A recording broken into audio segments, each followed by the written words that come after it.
Hi! Welcome back to Brayla's channel. This time ay para naman po sa ating mga SSS pensioners.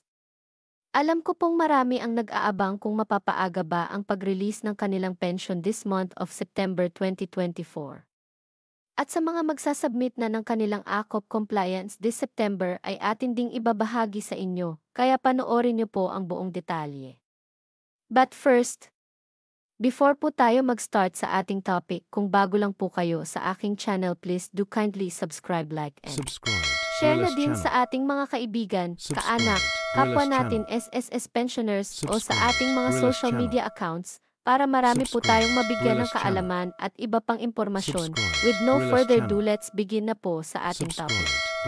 The latest news. Sa lahat ng SSS pensioner, maagang pag-release ng SSS pension this September of year 2024. Plus the AKOP compliance update. Buong detalye alamin. Para sa lahat ng ating mga SSS pensioners po natin, ito po ang inyong pension schedule for this month of September. Kung maalaala nyo po ang Circular Guidelines 2020-024, which is the revised schedule of monthly pension releases through the electronic fund transfer o sa ating mga ATM account. Nakasaad dito ang date of contingency po natin at ang schedule of release.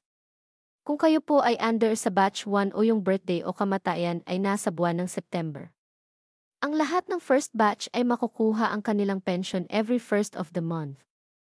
At ang mga nasa second batch o yung mga birthday o kamatayan na nasa petsa ng 16 to 31 ay makukuha ang kanilang pension every 16th day of the month. Ito po ang regular schedule bat. There are some cases na pumapatak sa weekend o holiday ang cut-off date, kaya napapaaga ang pagbibigay ng pension. Ngayong September kaya ay mapapaaga rin ba? Tignan po natin sa September calendar. Makikita niyo po dito na tumapat ng Sunday ang first day of the month ng September. So, ibig sabihin, ma-move po ang releasing ng inyong pension before the weekend. Kaya sa lahat po ng mga first batch SSS pensioner ay makukuha niyo po ang inyong September pension on August 30, which is Friday. May mga ilang bangko din kasi na late na rin na ipapasok ang kanilang pension at meron din naman na maaga pa lang ay mayroon na. Sa second batch kaya mapaaga rin ba?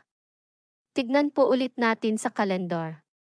Makikita niyo po dito na nag-fall ng Monday ang 16, so maaaring ipasok ng bangko ang inyong pension ng September 16 din, pero may mga cases din na maagang nagpapasok ang bangko, kaya pwede rin natin na makuha ang ating pension before ng 16, which is September 13.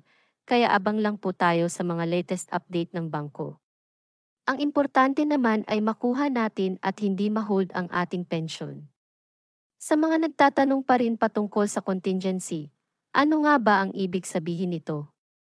Contingency po ay ito po yung petsa na nangyari o mismong kaarawan po natin, petsa ng pagkamatay ng pensioner o petsa ng pagkakaopera ng isang disability pensioner, dyan po nakasalalay kung kailan po natin makukuha ang ating monthly pension.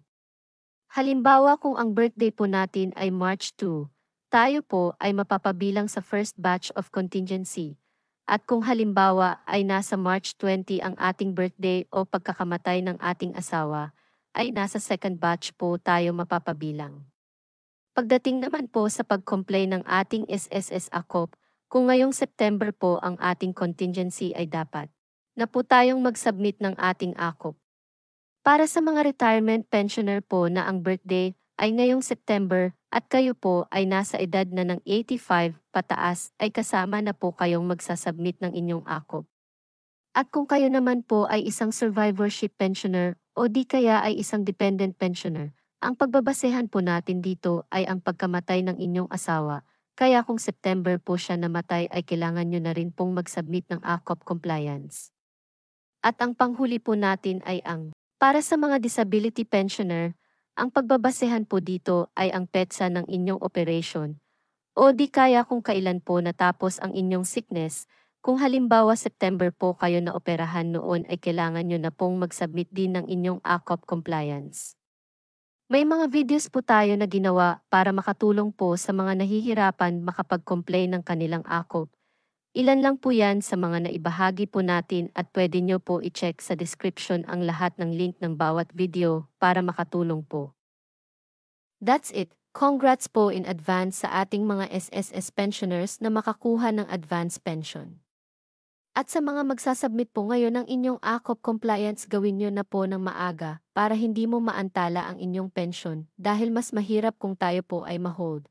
Manatili po kayong nakatutok sa aking channel para sa mga latest information, news updates at iba pang impormasyon na para po sa inyo. Marami pong salamat and God bless everyone. Subscribe Brillis channel. Subscribe Brillis channel. Subscribe Brillis channel. Subscribe Brillis channel.